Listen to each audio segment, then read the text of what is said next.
Welcome to Blizzard Fire. We hope this video helps fire up your solution.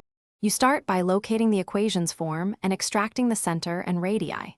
First, complete the square if needed so you have xh 2/a 2 plus, yk 2/b2 equals 1. Once done, identify h and k as the center, then read a and b as the distances from center to vertices. Make sure to note which denominator is larger. That gives the major axis direction. This step sets the framework for accurate plotting and prevents flipped axes later. With the center established, you plot the 4 key points that define the ellipse's shape. From h, k, move plus or minus o along the major axis to place the 2 vertices, then move plus or minus b along the perpendicular minor axis for co-vertices. Once those points are placed, sketch light guidelines connecting opposite points to form a rectangle.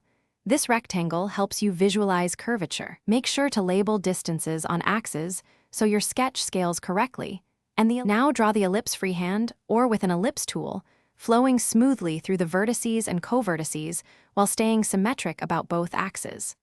Once drawn, test accuracy by choosing a plotted point and substituting its coordinates into the original equation to see if it satisfies the equality or nearly does.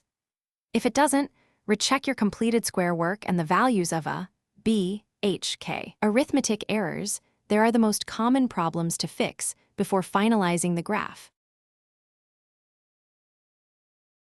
Thanks for watching. If you found this helpful, don't forget to like and subscribe.